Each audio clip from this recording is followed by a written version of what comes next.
కేవలం 9999 నుండి LASIK surgery. American laser eye హాస్పిటల్లో. కాంటాక్ట్ 9154365872.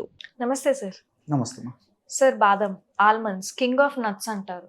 ఇటు ఆయుర్వేదంలో నార్మల్ మెడిసిన్లో కూడా చాలా యూజెస్ ఉన్నాయి అని అంటారు. మామూలుగా డ్రై ఫ్రూట్స్ గానే తీసుకుంటాం బాదాంని. అది కాకుండా ఇంకేమైనా యూజెస్ ఉన్నాయా సార్? మామూలుగా ఇలా తినడం కాకుండా బాదం పప్పు డ్రై నట్స్ కింద చెప్పుకోదగ్గ ప్రధానమైనటువంటి డ్రై నట్స్ లో ప్రధానమైనటువంటి ద్రవ్యం అని చెప్పేసి ప్రత్యేకంగా చెప్పనక్కర్లేదండి. సో ఈ మధ్య కాలంలో మరి ఆరోగ్య స్పృహ అవగాహన పెరిగే కొద్ది కూడా ఈ బాదం పప్పును వాడేటువంటి వాళ్ళ సంఖ్య కూడా విపరీతంగా పెరిగిపోతుంది. సో చక్కటి పోషకభరితమైన ఆహారం ఉంటుంది, ఆహారం అని చెప్పేసి, అదేవిధంగా దీంట్లో అనేక రకాల మైక్రో న్యూట్రియంట్స్ ఉన్నాయని చెప్పేసి, ఫైబర్ ఉంది, మన దేహానికి ఉపయోగపడే మంచి మంచి ఫ్యాట్స్ ఉన్నాయని చెప్పేసి, మెమరీ కోసం అని చెప్పేసి, ఇట్లా రకరకాల కూడా దీనివల్ల ఉపయోగాలు కూడా కొత్త కొత్త కూడా పరిశోధనలో తెలుస్తున్నాయి. కాబట్టి వీటి వాడకం కూడా ఎక్కువైపోయిందమ్మా. కాబట్టి ఈ బాదం పప్పుని, బాదం గింజను మనం గమనించినట్లయితే గింజ గాని లోపల పప్పు గాని నేత్రాన్ని పోలి ఉంటాయి. మీరు బాగా గమనించండి, మన కంటి నిర్మాణం ఎలా ఉంటుందో అలా ఉంటుంది అనమాట. కాబట్టి అందుకే దీన్ని సంస్కృతంలో మన మహర్షులు వేలాది సంవత్సరాల క్రితమే నేత్రోపమ అని చెప్పేసి చెప్పడం జరిగింది. నేత్రాన్ని పోలి ఉంటుంది కాబట్టి ఇది నేత్రోపమ అని చెప్పేసి. అదేవిధంగా బాడీలో ఉన్నటువంటి పెయిన్స్ కూడా తగ్గించేటువంటి శక్తి, వాత దోషాన్ని హరించేటువంటి శక్తి ఉండడం వల్ల వాతారి అనేటువంటి పేరు కూడా దీనికి ఇవ్వడం జరిగిందండి. కాబట్టి ఈ బాదం పప్పుని ఔషధంగా కూడా అనేక జబ్బులకు వాడుకోవచ్చు.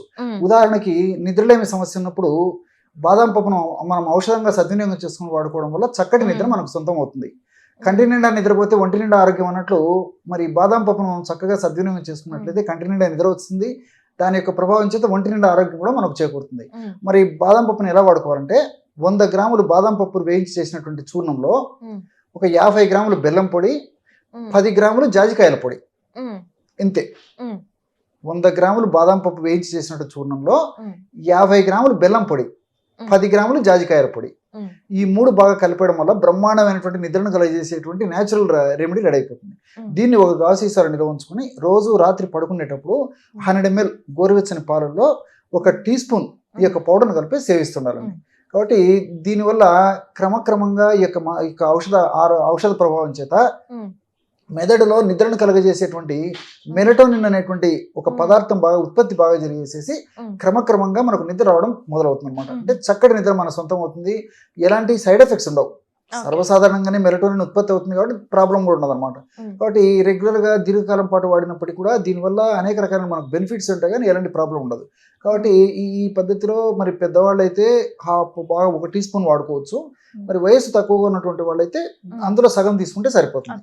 సో 1/2 టీ స్పూన్ వరకు 1 టీ స్పూన్ వరకు వాడుకోవచ్చు అండి పెద్దవాళ్ళు. మాక్సిమం ఫస్ట్ లోనే చెప్పే కదా 1 టీ స్పూన్ అని. సో 1/2 టీ స్పూన్ నుంచి 1 టీ స్పూన్ వాడుకోవచ్చు. కొంచెం కాస్త చిన్న పిల్లలు అయితే అందులో 1/4 టీ స్పూన్ వాడుకుంటే సరిపోతుంది. అదేవిధంగా సౌందర్య రక్షణ కూడా బాదం పప్పు చాలా సమర్థవంతంగా పనిచేస్తుంది.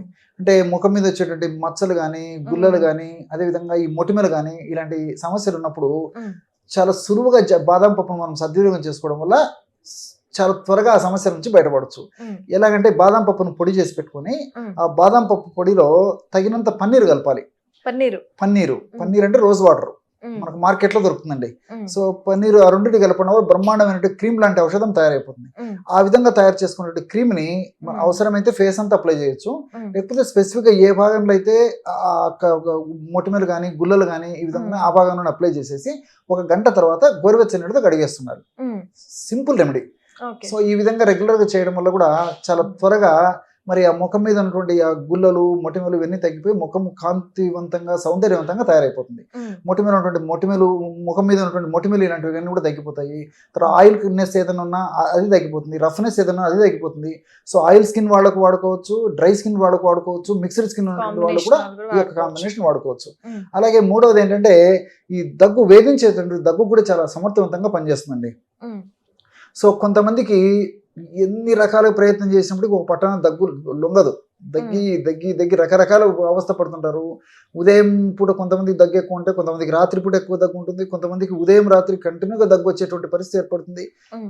కొంతమందికి పరీక్షల్లో స్పష్టమైన కారణం తెలుస్తుంది, కొంతమందికి ఎన్ని పరీక్షలు చేసినా నార్మల్గా ఉంటుంది. సో దగ్గు మాత్రం వేధిస్తుంటుంది. ఇలాంటి సందర్భాలలో వైద్యులు సూచించిన మేరకు ఔషధాలు వాడుకుంటూ కూడా ఇప్పుడు ఈ బాదం పప్పును నేను చెప్పినట్టు వాడుకోవడం వల్ల ఆ దగ్గు నుంచి వెంటనే బయటపడడానికి అవకాశం ఏర్పడుతుంది. ఎలాగంటే బాదం పప్పు పొడి ఒక 5 గ్రాములు ఒక 30 ml నీళ్ళలో కలిపేసేయాలి. 30 ml నీళ్ళలో ఒక 5 grams అంటే ఒక టీ స్పూన్ బాదం పప్పు పొడి కలిపేసేసి ఒక 10 నిమిషాలు లేదా ఒక మాక్సిమం అరగంట సేపు అలాగే పెట్టేసేయాలి. పెట్టేసేసి ఫిల్టర్ చేసేయాలి. సో బాదం పప్పులో ఉండే ఔషధ గుణాలన్నీ వాటర్లోకి వచ్చేస్తాయి. ఆ నీళ్ళని తాగాలి. సో ఉదయం ఒకసారి తాగాలి, రాత్రి ఒకసారి తాగాలి. ఈ విధంగా రెగ్యులర్ గా రోజు 2 సార్లు జస్ట్ బాదం పప్పు నీళ్ళని తాగడం వల్ల చాలా ఆశ్చర్యకరమైన రిజల్ట్స్ వస్తాయి. వేధించేటువంటి మొండి దగ్గు కూడా తగ్గించేందుకు ఈ సమర్థవంతంగా పనిచేస్తుంది. అలాగే ఈ బాదం పప్పు ఈ మంగు మచ్చల మీద కూడా చాలా సమర్థవంతంగా పనిచేస్తుంది. స్పెషల్ గా మంగు మచ్చలు తగ్గేందుకు బాదం పప్పును వాడుకోవాలంటే ఈ బాదం పప్పు పొడిలో ముల్లంగి గడ్డల రసం కలపాలండి.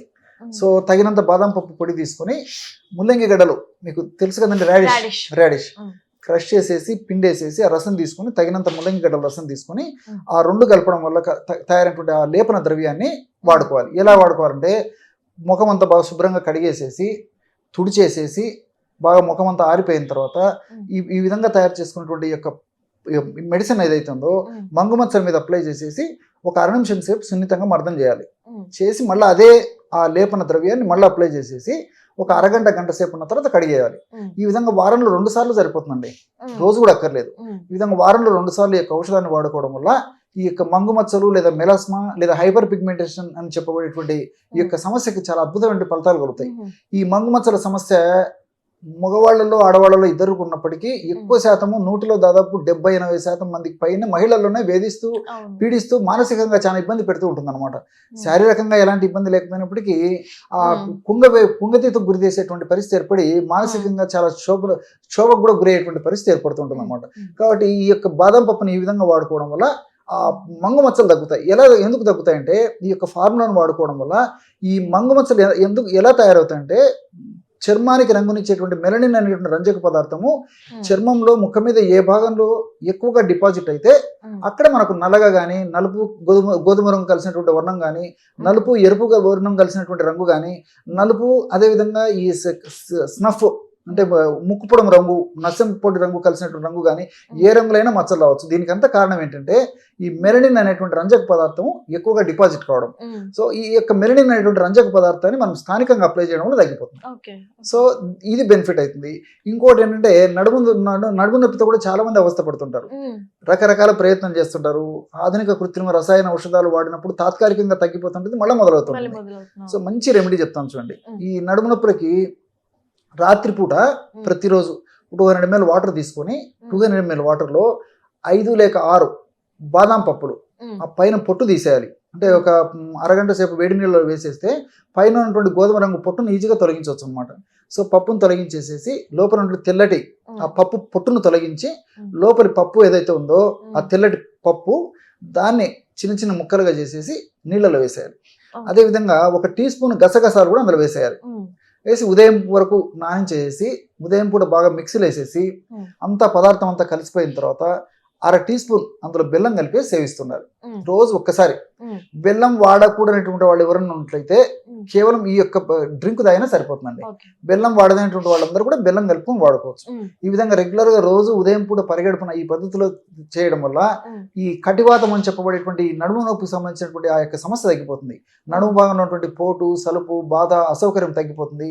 అదేవిధంగా నడుము భాగంలో ఉన్నటువంటి కండరాలు చాలా చైతన్యవంతంగా తయారేసి కండర భాగంలో చక్కటి రక్త సరఫరా జరిగేసేసి ఆ భాగంలో చక్కటి పోషణ జరిగేసి చక్కటి ఆక్సిజన్ సప్లై కూడా ఆ యొక్క నడుము భాగంలో జరిగేసి డిస్క్ లో ఉన్నటువంటి ఆ బల్జ్ ఏదైతే ఉబ్బుగా ఉండే పరిస్థితి ఉందో ఆ ఉబ్బు గుణము ఆ ఇన్ఫ్లమేషన్ కూడా తగ్గేసేసి ఆ నడుము నొప్పి తగ్గేందుకు చాలా సమర్థవంతంగా చక్కగా ఉపయోగపడుతుంది అనమాట. కాబట్టి ఈ పద్ధతిలో ఈ యొక్క ఔషధాన్ని ఈ యొక్క బాదం పప్పును ఈ నడుము నొప్పికి సద్వినియోగం చేసుకోవడం వల్ల ఈ యొక్క నడుము నొప్పి సమస్య నుంచి బయటపడవచ్చు. ఈ విధంగా అనేక రకాలైనటువంటి ఈ యొక్క మనకు వచ్చేటువంటి అనారోగ్యాలు ఈ బాదం పప్పు నుంచి తొలగించుకోవచ్చు అండి. ఇప్పుడు బాదం పప్పు నట్స్ కి కొంతమంది ఎలర్జీస్ ఉంటాయి కదా సార్, అలాంటి వాళ్ళకి డాక్టర్ ని కన్సల్ట్ అవ్వడం వెరీ రేర్గా ఉంటాయండి. సర్వసాధారణంగా ఈ మీరు అన్నట్లు ఏమంటే కొన్ని వేల మందిలో లక్షల మందిలో ఈ బాదం పప్పు తీసుకున్నప్పుడు ఒంటి మీద దురదలు రావడము, దద్దులు రావడము ఇన్ జనరల్ గా జరుగుతుంటుంది, చాలా రేర్ గా జరుగుతుంటుంది.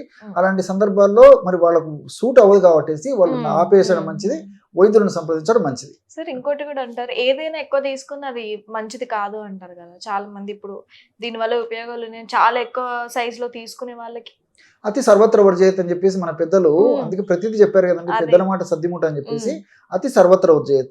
సో బాదాం పప్పులని రోజుకి మాక్సిమం 10, అది పెద్దవైతే, చిన్నవైతే 15 వరకు వాడుకోవచ్చు అనమాట. ఎందుకంటే గ్యాస్ ఇష్యూస్ కూడా వస్తాయని చెప్తారు Exactly. మరి ఎక్కువ తింటే. ఎగ్జాక్ట్లీగా. మ్మ్. కాబట్టి లిమిటెడ్ గా వాడుకోవడంలో ప్రాబ్లం ఉండదు, కానీ మరి ఎక్కువ వాడుకోవడం వల్ల ఇబ్బందులు అదే. ఎదురయ్యేటువంటి పరిస్థితి ఏర్పడుతుంది. ఇంకోటి ఏంటంటే ఈ బాదాం పప్పును కూడా మరి ఈ విధంగా ఔషధంగా వాడుకోవాలంటే మనం చెప్పుకున్నాము. ఆహారంగా డైలీ వాడుకునేటువంటి వాళ్ళు కూడా నేను సలహా ఇచ్చేదంటే ఎప్పుడో ఒకసారి కావాలంటే ఆ బాదాం పప్పును వేయించి తీసుకోవచ్చు, కానీ రెగ్యులర్ గా వాడుకోవాలంటే నానబెట్టి తీసుకోవడం మంచిదండి. మామూలు కంటే నానబెట్టిందే ఎక్కువ బెనిఫిట్స్ అంటే. 6 to 8 hours నానబెట్టడం వల్ల మ్మ్. అందులో ఫైటేట్ అని చెప్పేసి కొన్ని పదార్థం ఉంటుంది ఆ బాదాం పప్పులో. ఆ ఫైటేట్ ఉండడం వల్ల మనం నానబెట్టకుండా అలాగే తీసుకుంటే ఆ ఫైటేట్ మనం కడుపులోకి తీసుకుంటాం కాబట్టి బాదం పప్పులో ఉన్న పోషక విలువలు, పోషక పదార్థాలు జీర్ణం కావు కాబట్టి వేస్టేజ్ కింద ఎక్కువ వెళ్ళిపోతుంటాయి. కాబట్టి బాదం పప్పు నానబెట్టడం వల్ల ఫైటేట్ నశించిపోతుంది కాబట్టి ఆ విధంగా నానించినటువంటి బాదం పప్పును తీసుకోవడం వల్ల ఎలాంటి ఇబ్బందులు ఉండవండి. Okay sir, thank you so much. నమస్తే. Thank you.